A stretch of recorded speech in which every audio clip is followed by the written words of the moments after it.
I was teaching a course on Maven about product management, and I was interviewing coaches to help me with the course. And I had about 10 coaches. I was interviewing them with someone else that was helping me out with the course. And one of the coaches started her own Substack, subscribed me to it, and then just started writing posts about how she's the perfect fit to coach this course.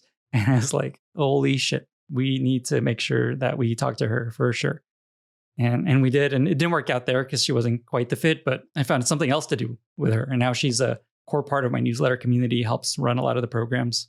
The question is, how do you stand out? How do you stand out? You do something really remarkable that gets someone's attention. There's a lot of ways to do it. I do a lot of angel investing. And whenever I get a founder that like makes a loom, hey, Lenny, I really wanted to talk to you about the startup I'm building. Here's why it's awesome. Like I watch them. Most of the time I talk to them because they put in the effort and they do something unique. So I think it applies to investing too. Pick like the people you really want on your cap table and do some extra. Hello, and welcome to another episode of All the Hacks, a show about upgrading your life, money, and travel.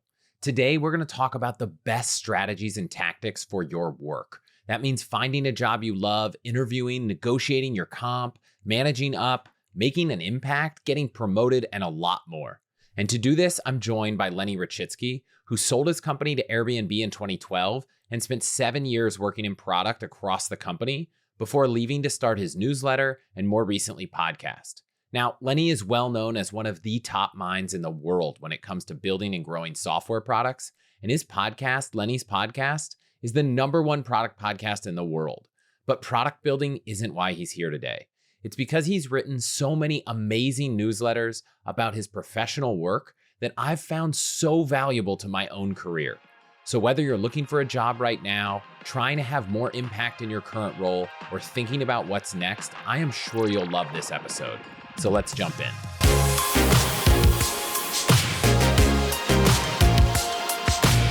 Lenny, thanks for being here.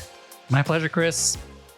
You have written a ton of content about product management, and amongst product managers, which I formerly was, you are well known in that space for being a thought leader. However, I've found that a lot of your content is very, very applicable outside of product management to anyone who has a job. And now we're probably going to dig into a little bit more about the transition to creators.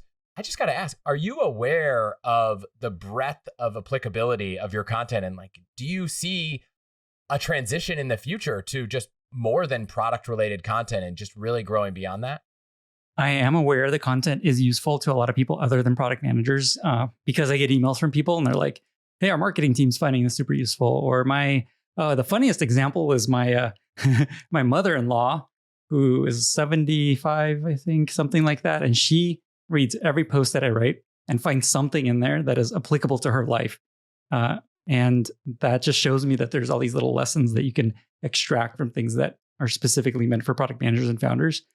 But I will say I try very hard to stay focused on a PM, a founder, someone building product, because I think that's the reason it does well, is it's solving like a very clear person's problem. And if I were to try to broaden it too wide, I think it would just lose the power and just become nothing amazing for any one person. So it is a balance, but it is cool that the second order effect becomes useful to a lot of other people.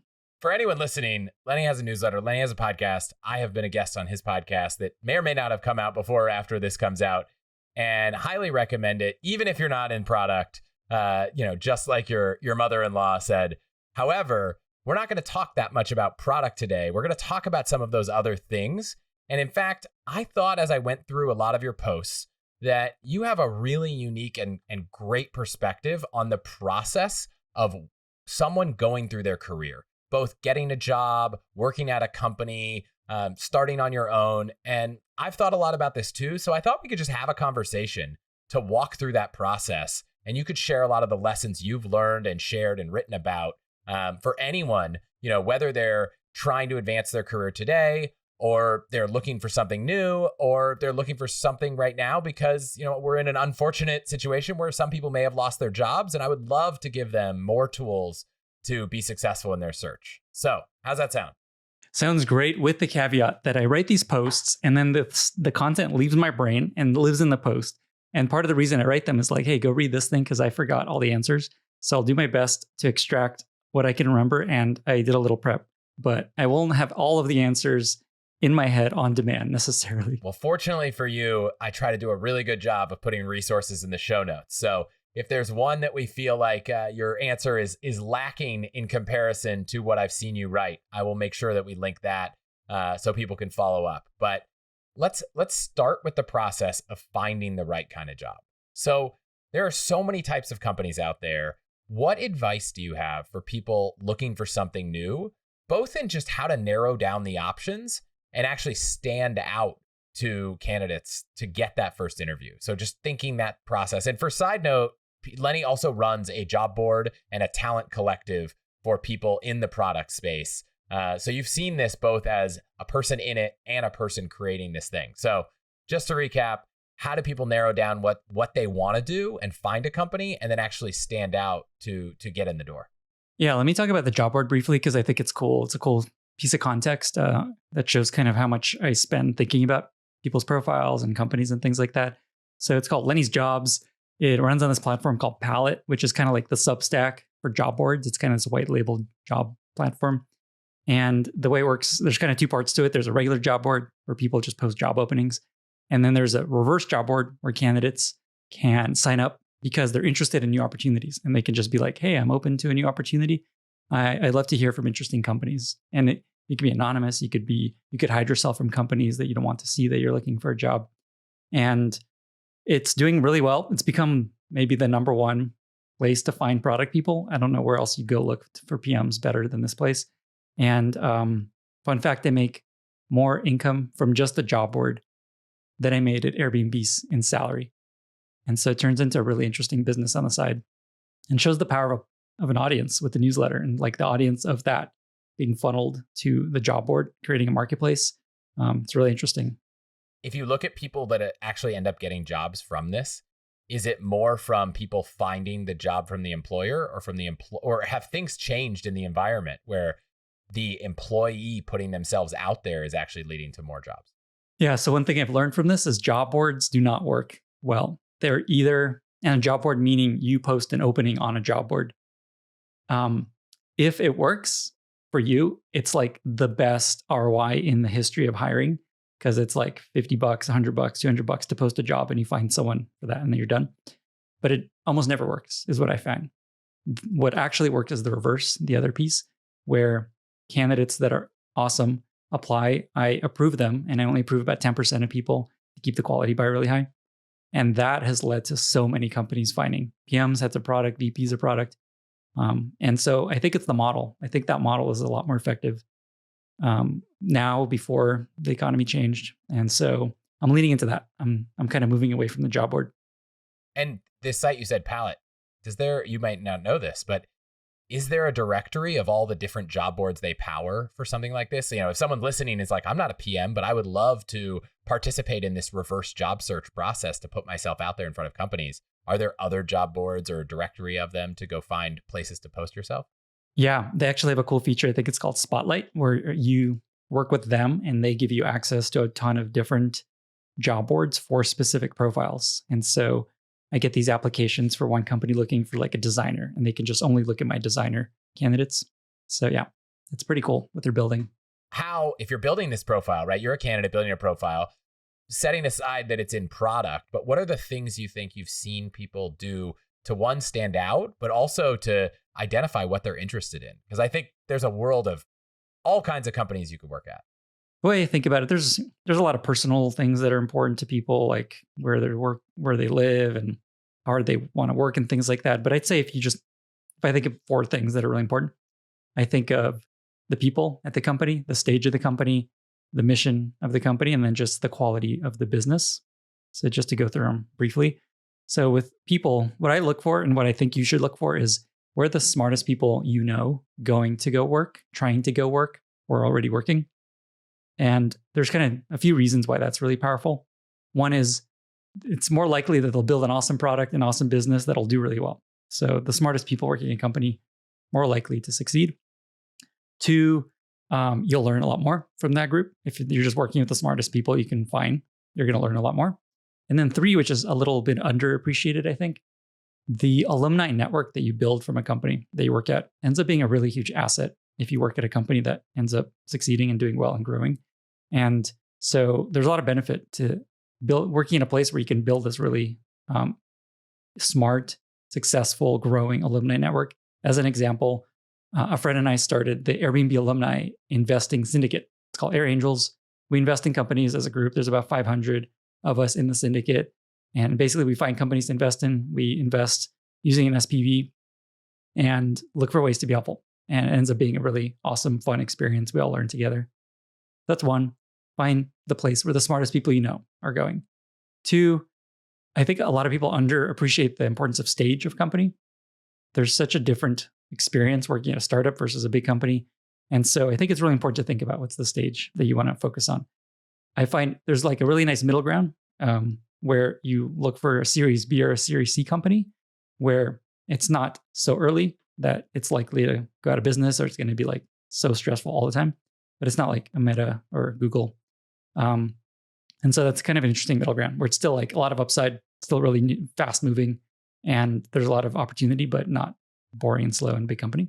So stage, I would think about the mission of the company. If you like look back on your life, you're going to be like, okay, look, I spent 3 years at this company. I moved this metric 5%. I'm so like, you're not going to be that excited about that unless the mission is something that you really care about. And moving that metric 5% leads to something that matters in the world. As an example, Airbnb, they basically help people travel and go on better trips. And if you ask people, what would you do? And this applies to your podcast a little bit. Like, what would you do if you had all the money in the world? Everyone says, I travel. And how cool is it to let people go on better trips, more trips, have better experiences? So there's a really meaningful mission there. So, and then the fourth is you just want to pay attention to the quality of the business. Like, is it going to work out? Is it going to grow? Is it going to, they have to keep raising money forever? Are they going to be profitable? Especially important in today's climate. And this is especially important because and we'll talk about how to stand out. One of the most powerful things you can do to give yourself a chance to get a better job is to have a logo or two from a company people recognize and respect, because that kind of pre-validates that you're solid. Somebody else has interviewed you that you really trust, and they've said, Chris is great. We hired him. He worked here 2 years. That like says a lot. They may not necessarily be amazing, but at least it's some level that gives you a quick like, okay, I'll talk to this person. So you want to work at a company that ends up being like, oh, wow, they worked that. Now we're going to talk to them. So those are the four. I had an idea around that when I first wanted to get a job at a startup. I was like, I'm going to pick a startup that's really popular. People will remember. And I was like, what company just raised a bunch of money? What's kind of in the zeitgeist? It turns out I was wrong. And that company ended up like not actually going on to raise any further funding. But that was a hypothesis I had, and actually played out because 5 years later, even though that company was out of business, people were like, oh, I remember that company. And so just the fact that I worked at this company that was a hot company at the time, even though it went out of business within a small niche of people, was valuable. I'll add on a couple thoughts to what you said, which is when you talk about stage, and for people listening that aren't in tech, forget whether it's Series A, Series B or something. It's just a small company, big company. I think another way to think about those stages is kind of the speed at which you will learn and the type of learning you will do. If you want to really hone your craft in a specific vertical, a later stage company is often going to be a place where you can really focus on one thing and really hone that skill, whether it's a set of managerial skills or anything. At an early stage company, you're going to accelerate the speed at which you learn, but it might not be as kind of focused on craft, or at least so I've found, because there's so many opportunities. You might think you're doing one role in product, but you might also be doing a role in marketing, and you might also be, being the janitor sometimes. I think I've had every role at a company except engineer at times. And that happens at a smaller company. So while you might trade off stability, you might learn a ton and a lot faster and be able to make transitions easier. If you're trying to jump into a new career, it's going to be a lot easier at a small company to say, hey, I've never done this thing, but can I jump in and try it? And at a small company, someone's like, oh, Lenny's really good at this thing. Let's let Lenny do that. And then you can kind of move across very, very easily. Yeah, that reminds me real quick, a story of when we sold our company to Airbnb. That's how I joined Airbnb. I went from being the CEO of the startup to a PM at Airbnb. And I felt such relief not having to think about all the things at the company and just focus on this one problem that we had to solve at Airbnb. It was like, you would think that's painful, but it was so nice. I don't have to think about fundraising. I don't have to think about paying people salaries every month. It was just like, cool, I'm going to solve this problem. Life's going to be so much easier. And so sometimes you want that. Sometimes you don't. Yeah. And my wife was the chief of staff at Lyft for a bunch of years. She joined when the company was very small. And she had, the opposite experience, which was she got to see everything. And it was an amazing opportunity because the company was growing and she had all these wore every hat there was. And finally she was like, oh, I'm spinning up a team to work on insurance. I don't love that. I'm spinning up a team to work on BD. Oh, I'm like really interested in this. Let's go do that. And then she built a career in BD and loves doing BD and partnership stuff. But she never would have found that if she hadn't joined a company small enough to be able to do lots of stuff. And then this is a little bit out of the way because it's really hard. It's not necessarily hard, but it's difficult to find these people. But I think about trying to think about who you want to work for also. So in any industry, there are people that are well known in their industry for, you could look at like any conference for an industry, like who are the people speaking? Who are the people that are writing? Who are the people you respect? And sometimes there might be a good opportunity to go learn from that person. And it might not be the mission that you love, but it might be the best mentor you can find. And so that's another thing that I think you could focus on when you're trying to figure out where to go. What's important to you? It's like, do I care about the mission and will that fulfill me? Or do I care about the learning? Will that fulfill me? Or do I care about the resume boost? Will that fulfill me? All of those are options. And so you just have to process them all. Yeah, it reminds me of a quote that I don't know if I believe, but a lot of people believe it, that you don't quit a job, you quit a manager. And so to your point, finding a manager that you're really excited about and think you can learn from and want to work from and that will champion you is really important. And I think super underappreciated. In my career, the biggest trajectory inflection was just one manager I had that just taught me a ton and just pushed me to do better. And to your point, there's so much power and value in finding that person. Yeah, and if you can find, the Japanese phrase ikigai, if you're familiar, if you can find that, obviously it's like the dream, right? Which is the intersection of what you love, what you're good at, what the world needs, and what you could get paid for. Like, that's the dream. It's like, I'm learning as fast as I want at a company with the mission I want. But I will say in my career, it's been very hard to find all of those things all the time. And so you've got to prioritize, and sometimes they morph into that, but I wouldn't necessarily hold out for finding something that ticks every box. I think one way to think about it is as long as you're getting closer to that, because you, like your wife, you said, she didn't know she wanted BD. And the more experiences you have, the more you kind of narrow in on, okay, here's the thing I really want. The other way to think about it is I realized this is my fourth career. First, I was an engineer, then I was a founder, then I was a PM, and I'm whatever I am now, the newsletter. And so there's always options to go change and go in different directions as you learn more about what you're excited about. Like you're not stuck in the path that you chose.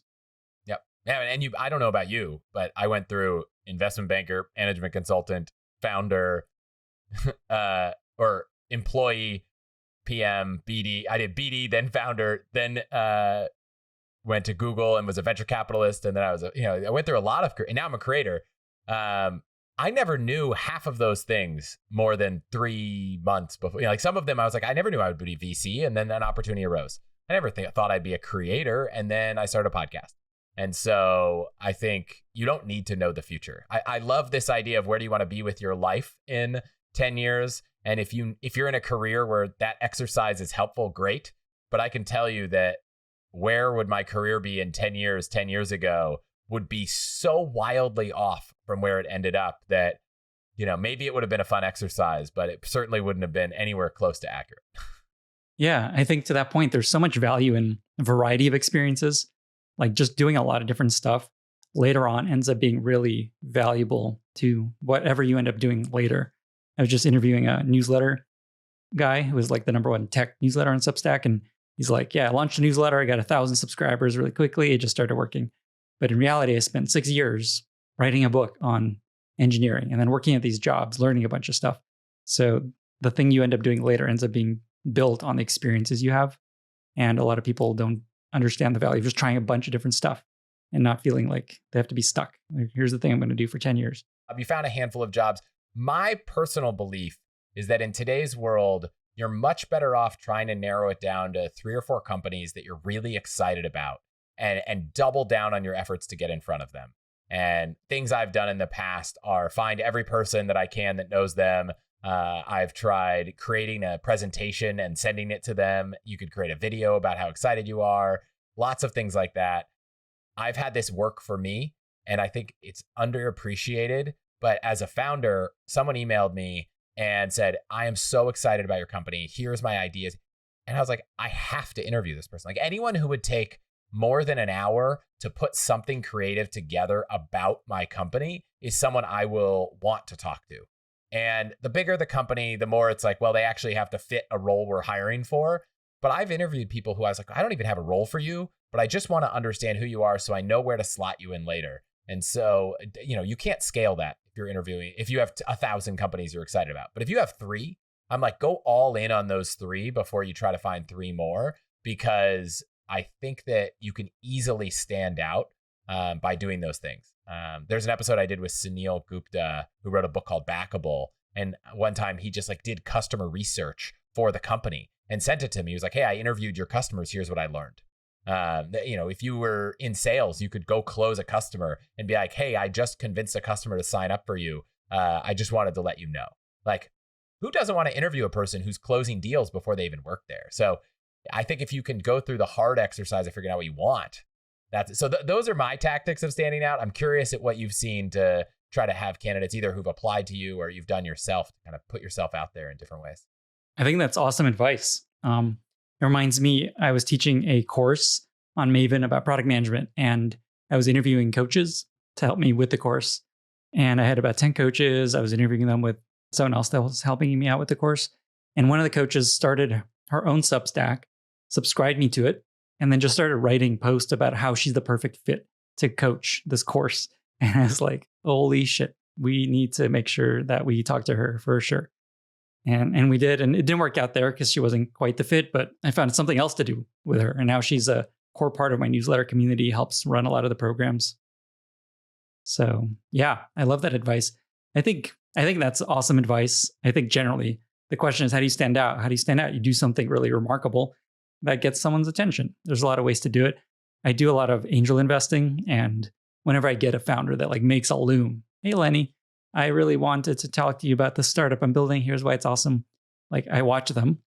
Most of the time I talk to them because they put in the effort and they do something unique. So I think it applies to investing too. Pick the people you really want on your cap table and do some extra.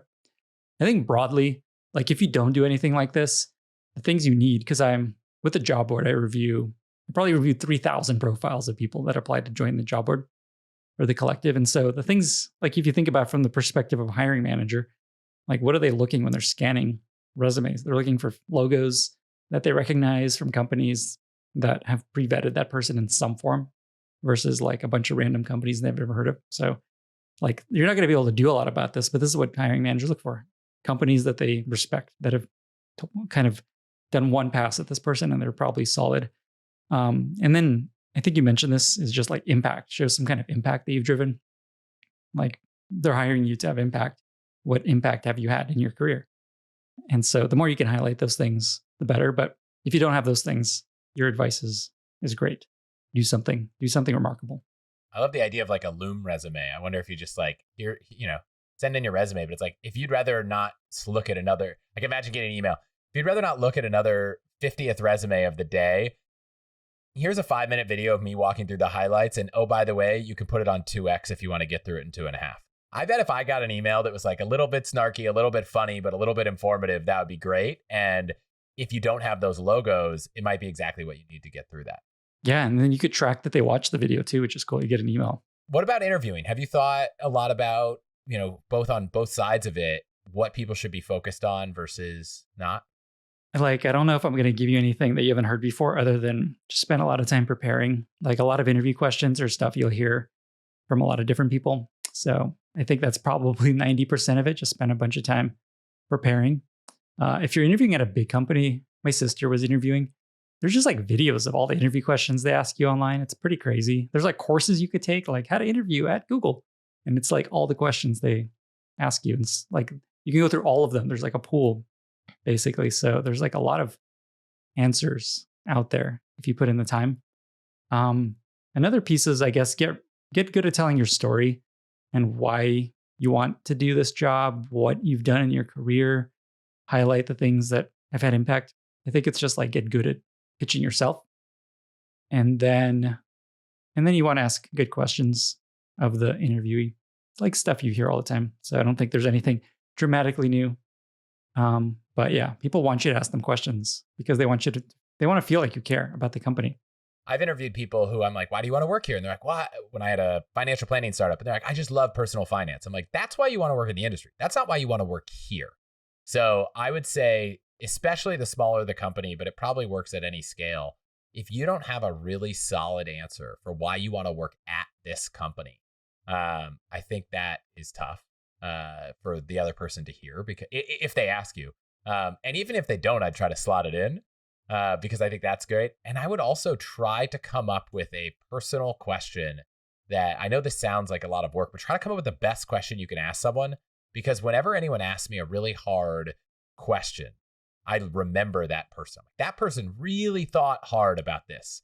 Or they transferred from interview to interview. They're like, oh, this person told me this is your biggest problem your company's facing. And in the next one, they'd come in and say, hey, I talked to the head of marketing and they said this is the biggest challenge you're facing.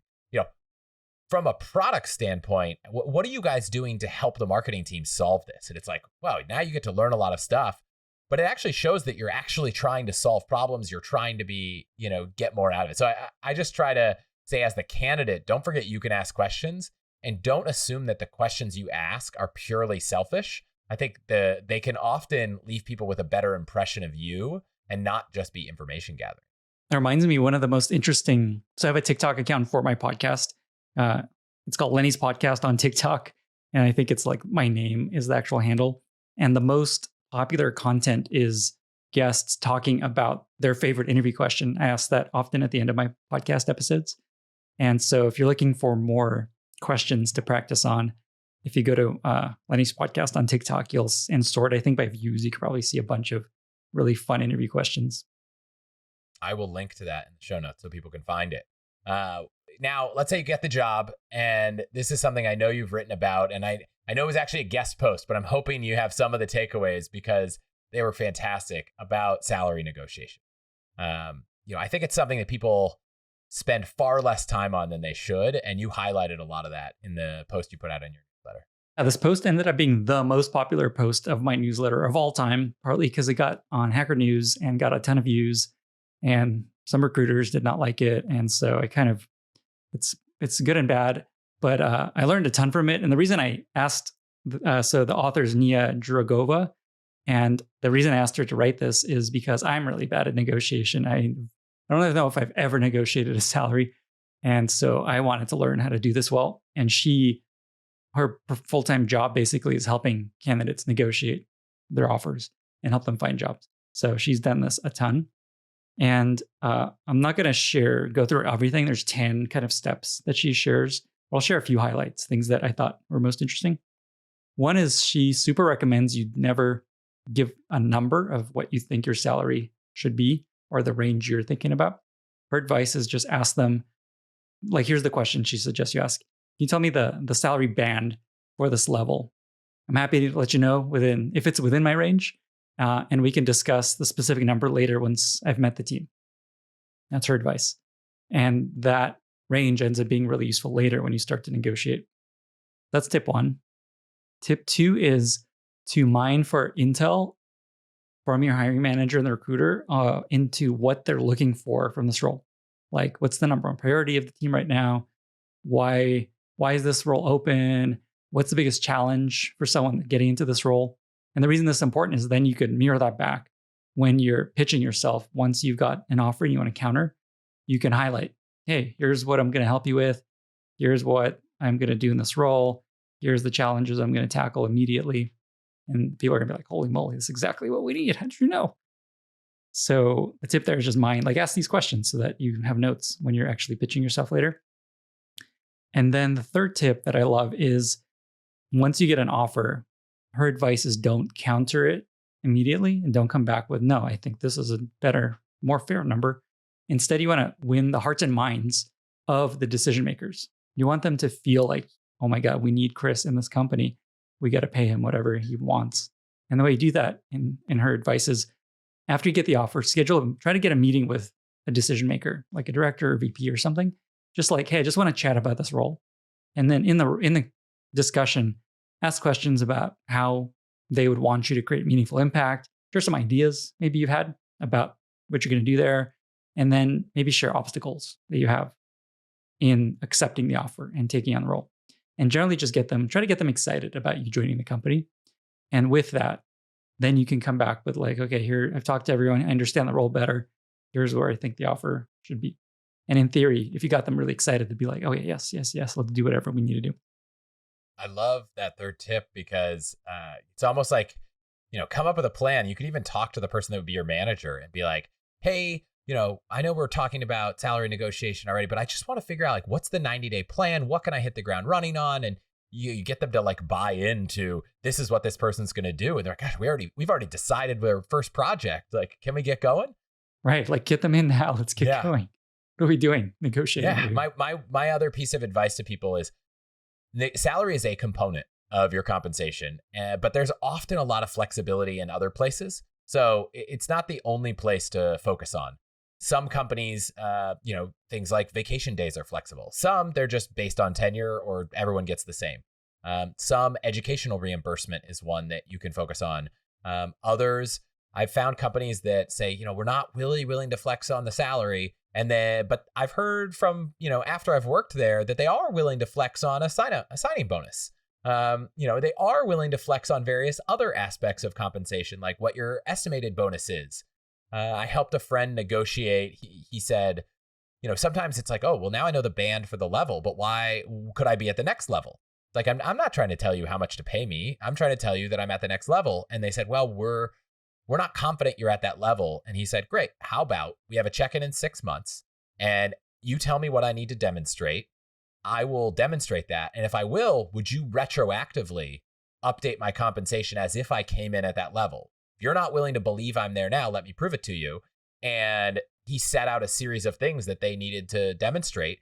3 months in, he checked in with them and said, am I on track to demonstrate these things? Which, by the way, genius move for this person, because it's so much easier for your manager to say you're on track for something than actually getting your promotion put through or getting your compensation adjusted.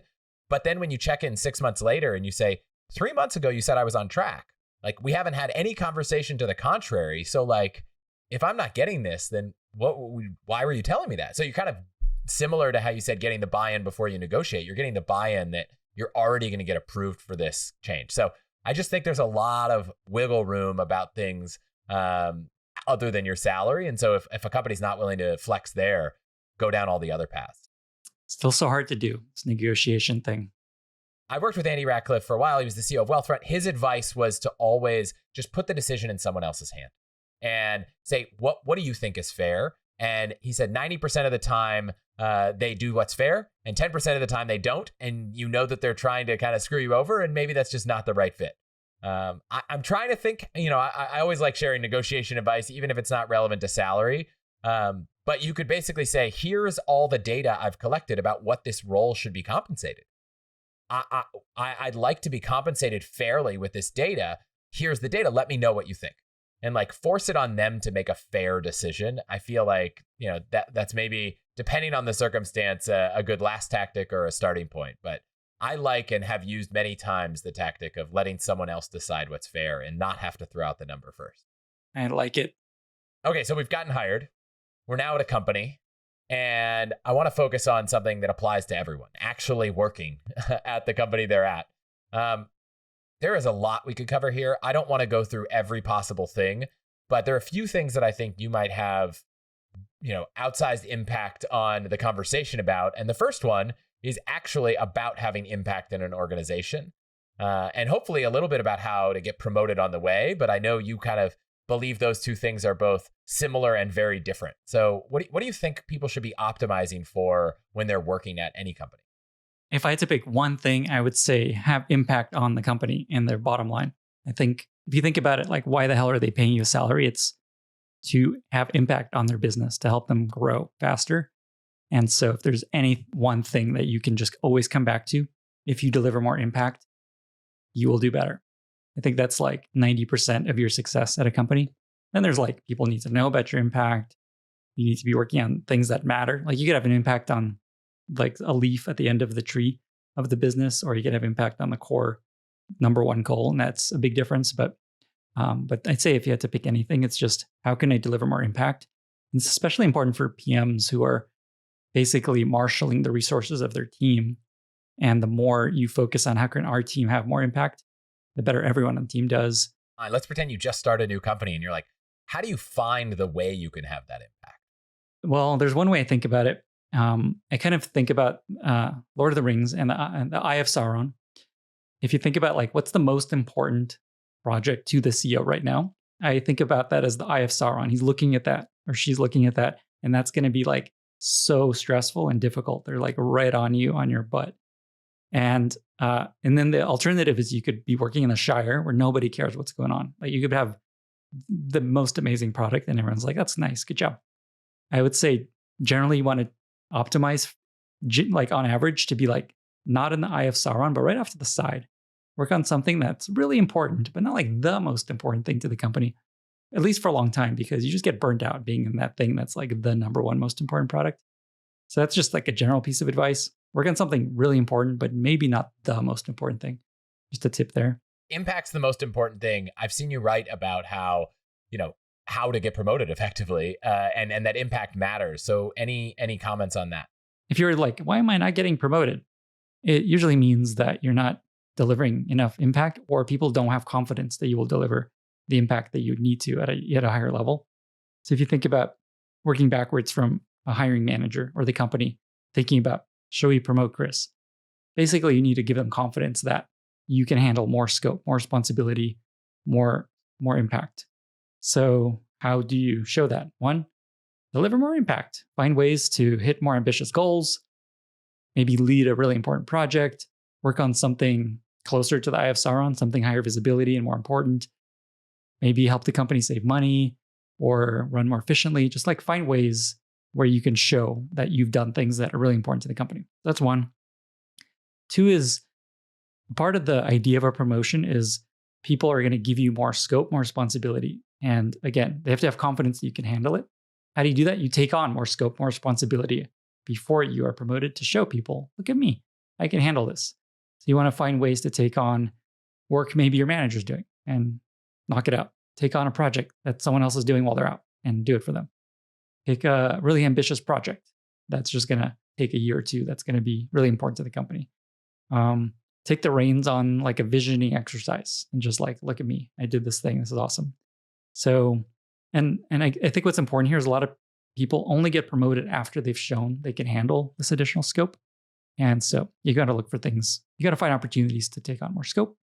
Those are two. There's 5 more in this post that I wrote. So let me just run through them pretty quick. 3 is part of the reason you're getting promoted is there's this gap that your manager has identified. Like Chris needs to work on better deadline setting or hiring. There's usually like a gap that keeps you from the next level. And it's really important that you and your manager are aligned. Here's the gaps that keep you from the next level. Like you shared this story about your friend. Am I on track for this next level? There's usually like a set of things that your manager gives you feedback on, usually in your performance review.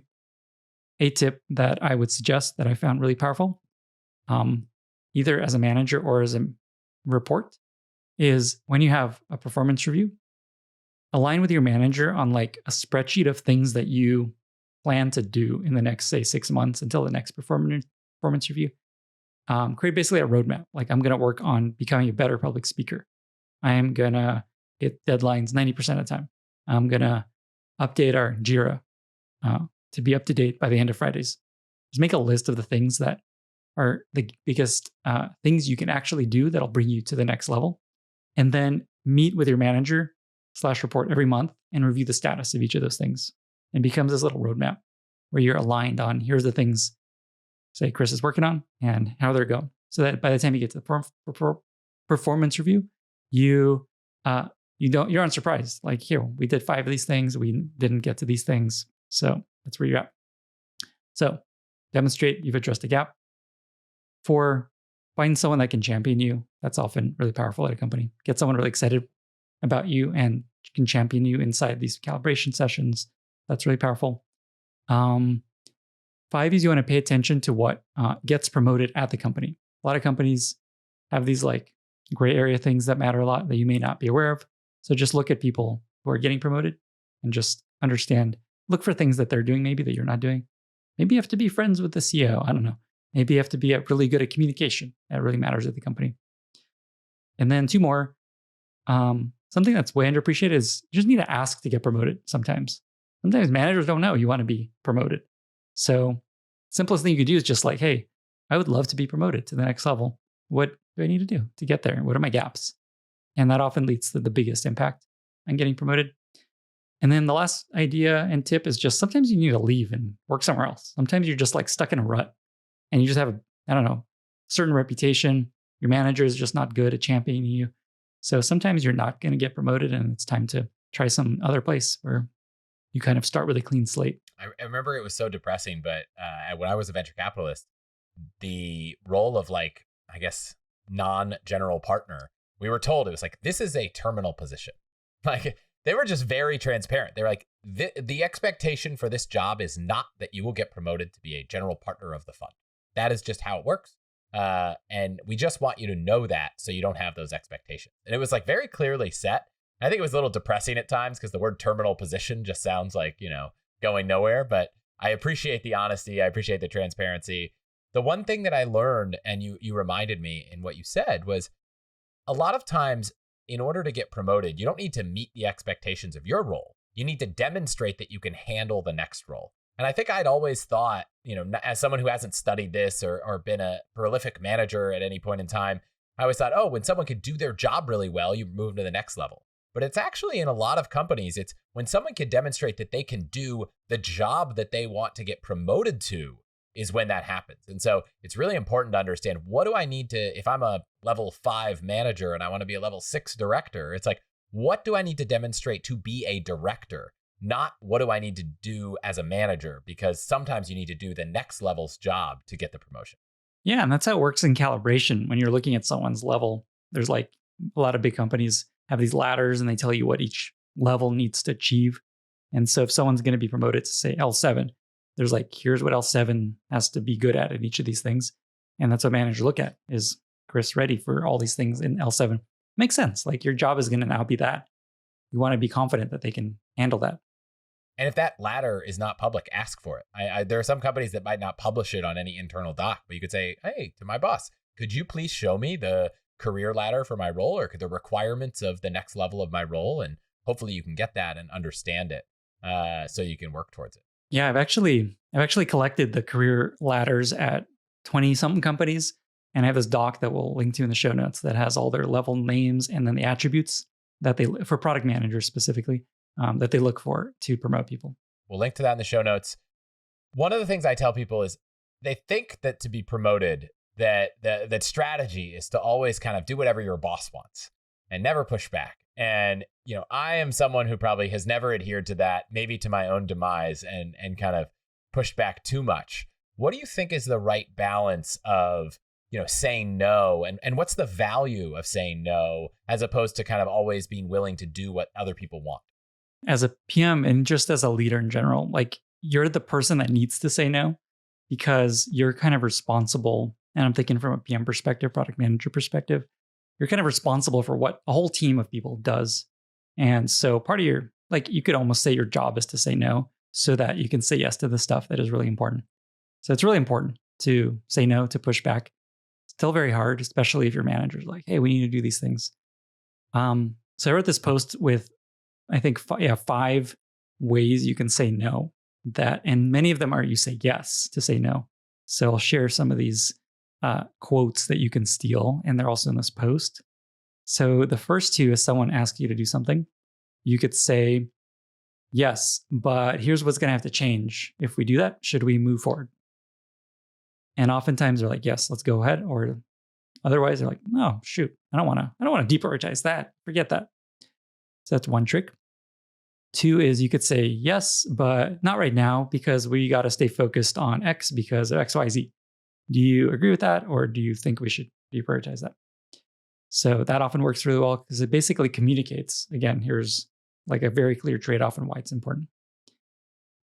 Another way you could say no is no, but how about we do XYZ instead of that? And it's going to achieve a similar outcome. Basically, this is when you have a better idea, but you want to communicate, here's something. We could basically do exactly what you want, but here's a better approach to doing that. Another way you could say no is no, but there's something there. There's like something to this idea. How about we explore this a little bit further? And here's a next step that I suggest. And then the fifth way you could approach it is just like, no, I don't think this is a good idea. Here's why. Would you agree, or is there something I'm missing? So first off, I wish I had read this post earlier in my career, because I was like, no, that's so crazy. Why would we do that? I could have used this. I was never good at, politics is the wrong word, but I was never good at a lot of this stuff. And one of the tactics I shared when we spoke on your show was that like I was so confrontational about things because I was so used to working at a company that I started where everyone always knew that obviously I was always optimizing for the company because like it didn't matter. And then I joined a company where I wasn't in charge. And it turns out that in big companies, there are a lot of people who are optimizing for themselves way more than the company. I didn't really realize that. I was like, everyone's got to optimize for the company. That's the most important thing. That's how I lived in my last companies that I've run. And so a tactic that helped me when I was pushing back on people, colleagues, bosses, is just always making sure that I told people, hey, I'm thinking about this from the perspective of trying to maximize the impact from the company. And because sometimes I'd say, oh, we shouldn't do that. That's not a good idea. And people would be like, oh, well, you just don't want to do more work, or you want to focus on this thing you're more excited about. And that wasn't true. But the more I just transparently said, here's how I'm thinking about this, here's what I'm focused on, it just helped so much. And so just stating your intent before you push back so people know where you're coming from, it was very helpful for me and hopefully helpful for some others. Yeah, I think we all fall into this. Like people are going to read our mind and know exactly why we think no or why we're saying this. And turns out people cannot read your mind. Real quick, before we talk about what happens when you move on from a job, part of getting things done is being productive. I've talked a lot about time management. I'm a nerd. We don't have to go super deep because I've done a few episodes, but any few tactics you want to pull out on how you manage your time and get a lot done and be effective with your output so that you do have impact? Yeah. And it's especially important in this world of writing and podcasting full time. I'll share a few things that worked really well when I was working full time. And I don't think anything will be revolutionary, but these things really work for me, at least. One is I blocked 3 hours on Monday, Wednesdays, and Fridays on my calendar. And I called the meeting, do not book or I will slap you. And it made people laugh, but it really worked really well. People did not book over these slots. They were like, okay, I get it. And so find some like funny way to have a block where people know, okay, I see. He's like really serious about this time. Let me leave him alone. Because I'm sure you've talked about deep work and the importance of focus and all that. But I find that that's so important for creative work. In my new life of newsletter or podcast person, I have no meetings until 3 p.m. That's my rule.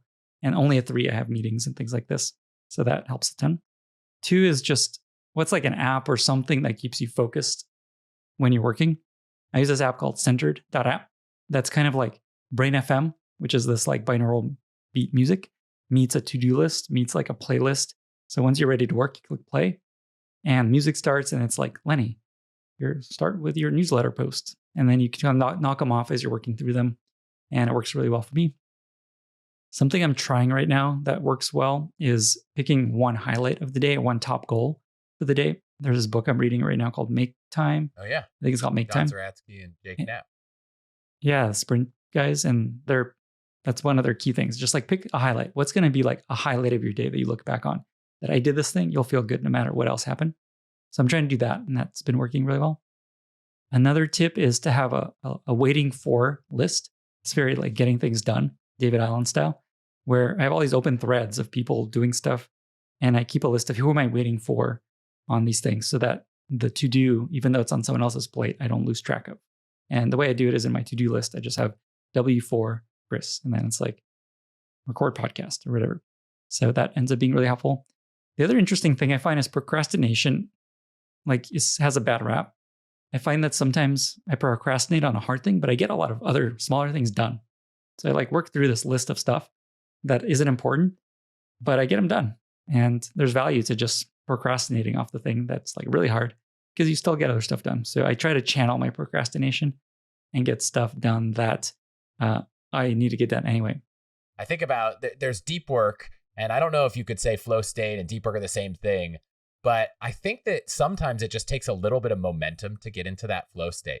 So it's like, I got this really big, hard thing. Do I want to sit down and do all this research and, or do I want to knock off a few quick things? And then I'm like, oh yeah, I'm making progress. I just cleaned up this set of my emails. I just, got this one thing done and now I'm feeling really productive. And at least for me, once I start feeling productive, it's just so much easier to be more productive, get more done. And then I find myself like, I just wish I could work longer. I've got so much. So I love making momentum in that. So gosh, those are some really great tips. I won't share too many of mine because I've done an episode with Ali Abdallah on productivity, with Cal Newport on deep work, and with Laura Vanderkam on time management. So if you're new here, there's a lot in the archives to go check out.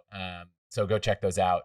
But let's talk about moving on because, you said you've left, you're no longer a full-time employee with a company, you're doing it on your own. How did you make that decision to move on? How did you create space for it?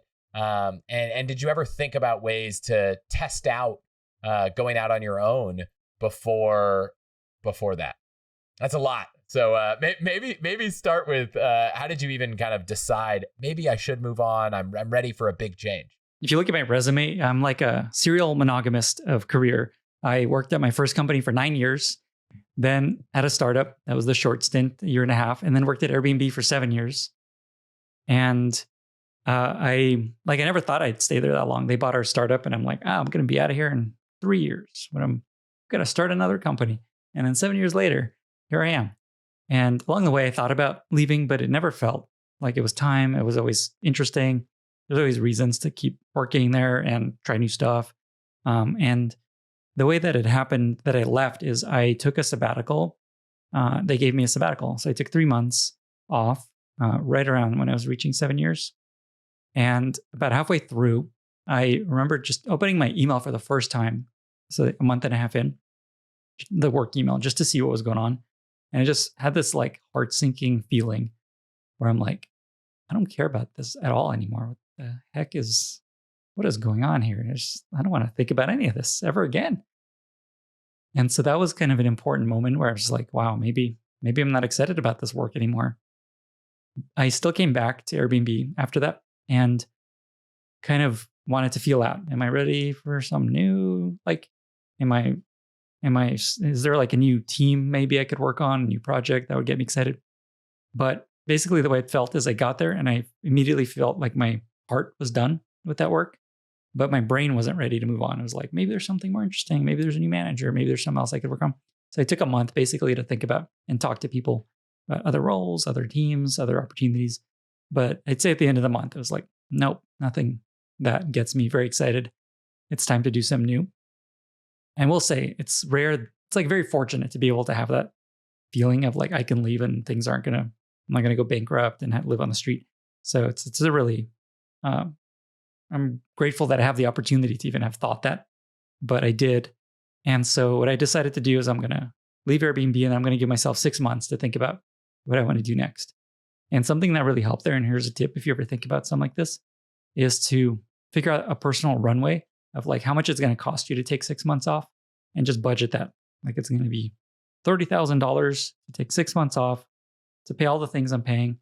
And just knowing that number ahead of time gives you so much less stress, knowing I'm like burning through money as I'm not working, but I've already accounted for that. And it's like maybe sitting in a bank account somewhere.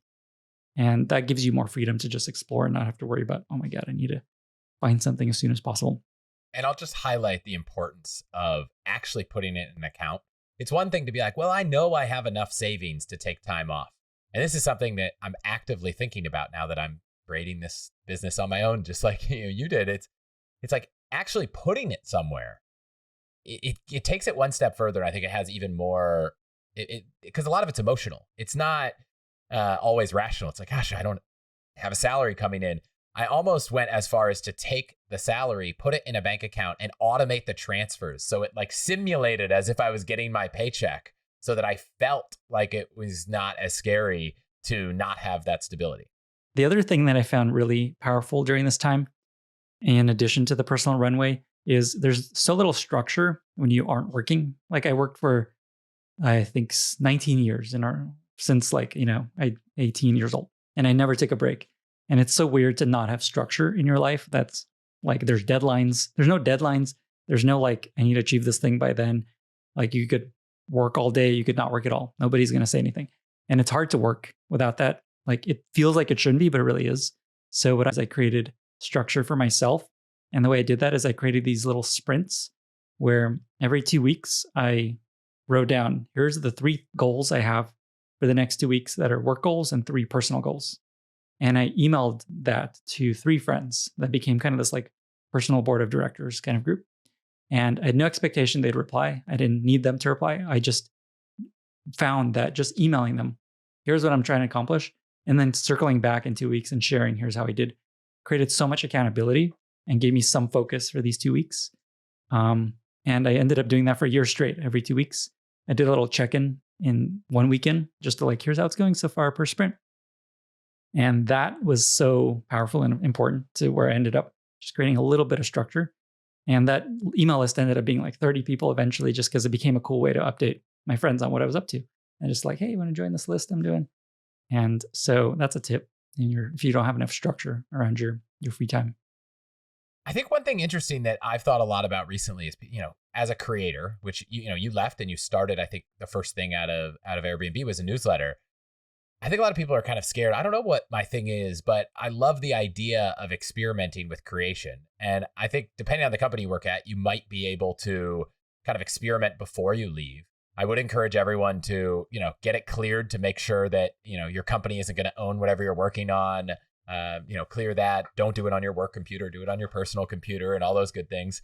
But how did you start to think about, because I think one thing for me that was strange was I had all this knowledge about optimization in life, but it didn't really click that it could actually be a thing that I do, that could be a business, that could be how I, spend my days.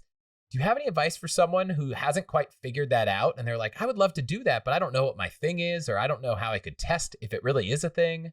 I think there's 2 things I'll cover there. One is, can you start something while you're at a company? My experience is it's so hard. I found that like I'm done at the end of the day working at a full-time job like Airbnb. I'm just like, I have no brain energy left to experiment with writing awesome posts or podcast or anything like that. It's like very, very hard. And I think the advantage folks like you and I have that are doing this full-time is I find there's a strong correlation between quality and how well it does. And so quality and time. There's a strong correlation between how much time you put into something and the quality of that work. And people that have a full-time job are not going to have as much time as someone like you and I that are doing this full-time. And so I think it's just really hard to try something like this for real when you have a full-time job. So don't feel weird if like, oh my God, everyone's writing all these side projects and writing things and starting podcasts. Like very, very hard. And I started writing, like I hadn't really written anything public in my life before I started this newsletter, just experiment with it. And to segue to the second question is like, how did I discover this path? I just had like stuff I wanted to get out of my head when I left Airbnb, just to make sure I don't forget it in case I start another company. And so I wrote a Medium post. It did shockingly well. I wrote a few more posts. They did well. And I just kind of, in the sprint goal thing that I talked about, I just had like every sprint, just like write one more post, see how that goes. So I just kept along that path. And the whole time I was like, why am I doing this? I thought I was going to start a company. Like, why am I spending time writing? This is such a not going to go anywhere time invested. My wife's like, what are you doing writing? You're not a writer. I thought you wanted to start a company. Why aren't you spending time on that? And I had this really important conversation with a friend who pointed out, okay, you really enjoy this thing. People seem to value it. That's like very rare. You found like some kind of product market fit. Maybe this goes somewhere if you keep at it. And even if there's no way you could ever make money with it, maybe just double down on that and forget the startup stuff for now and just see where it goes. And that's exactly what I did. I just started writing every week, launched a newsletter just to create a little time pressure to post something once a week, and did that for 9 months every week. And then at that point, I'm like, this is still going great, growing fast.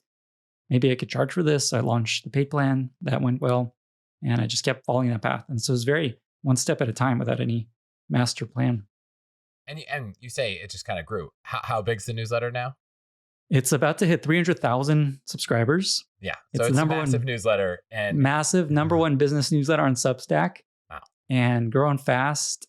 I love it. It's kind of the core of my work. And then the podcast kind of spun out of that. Well, I've enjoyed it thoroughly. In fact, in preparation for this interview, I was a little stressed out because I was thinking, gosh, I'm leaving my job, but I really do love building products. And I was like scrolling through trying to like look at all the posts you've written. And I was like, gosh, wow, I really want to build this impactful project. Like I really want to make another roadmap. So, now I'm like, I've got to channel that energy. And for everyone listening, now I'm focused on what kinds of products and experiences and communities and all of the things could I build around what I've done with all the hacks. So more to come there, but it's been, it was very helpful. So thank you for that. Anything we missed in this process? We went through, finding a job, standing out, running through, working and having impact and moving on. I know you've written so many great newsletters, so I want to make sure we hit on something that you've thought about. There's something that I thought would be good to share, which is around managing up. I find that whenever I tweet about managing up, it's like the most popular tweets ever. Clearly, people really want to learn how to manage up better. And there's one thing that I'll share that I found really effective, which is around how to keep your manager aware of what you're up to. There's a lot of value in your manager knowing what's on your mind, what's important to you right now, what can they help with. So something that I found to be really powerful is an email that I call the state of me email. So it'd be like the state of Lenny email. I call it the subject line, state of Lenny. And in the email, and I email this to my manager every Monday or every Friday, once a week, I write out, here's blockers that I need your help with. 1, 2, 3. Here are my current priorities. 1, 2, 3. And then here's what's on my mind in general. 1, 2, 3, 4, 5. And then at the end, just like, let me know if there's anything that I can clarify, if you have any questions about anything. And I found that one email created so much value because my manager knew what I was up to. They could tell me, hey, why are you working on that? They can unblock stuff that I'm blocked by, which a lot of times they don't know that you're blocked by some. And then generally there's stuff on your mind like, hey, I'm thinking about this project. This person's thinking about leaving. This competitor's doing this thing. So just that one email can make a huge dent. And really simple, just like blockers, priorities, what's on your mind. Send your manager that once a week. And honestly, great things are going to happen. Yeah, I mean, I said earlier, you don't want to be always saying yes to your manager, but making your manager's life easier is certainly something that is a very valued attribute of an employee. So making it easier for them to understand everything you're working on, making it easier for them to say, I love this email idea. It's like, oh, no, actually work on this. That will let you have more impact. So love it. And this has been so helpful. I wish that some of these things I had taken before, but like I said, I didn't know where I'd be now. Who knows where I'll be in 10 years? And certainly many people listening will hopefully get a lot of value out of this and out of the newsletter. Before we go, I do want to ask you, is there a place that you feel like you could give some recommendations to people who might find themselves there on whether it's eating, activities, drinks, something to do? Sure. I'm not like the guy people go to for advice on what to do in a place. But yeah, you gave me a heads up on this question. And so here's what I got for you. I live in Marin, California, which is north of San Francisco. And so there's a little agenda if you want to come to Marin. I'd say stay at this hotel called Cavallo Point Lodge. It's going to blow your mind. Then go take a little walk around Sausalito along the water. There's this boardwalk that goes along the water. Then just grab lunch at a restaurant there. There's like these piers with these beautiful seafood restaurants. Then take a drive to San Francisco across the Old Game Bridge. There's this art piece called the Wood Line in the Presidio that is this like curvy piece of wood that you could walk along amongst these huge eucalyptus trees. And that's right across the bridge. Then you can go to, say, Fillmore Street or Chestnut in the marina and get a coffee, buy some nice fancy things in some of the nice stores. Then I'd say drive back to Marin and maybe to Fairfax, which is further north. Rent a mountain bike, find some trails. Mountain biking was invented in Fairfax. And there's this huge mountain, Mount Tam. There are like 1,000 trails you could go along. So maybe spend a few hours biking around Mount Tam.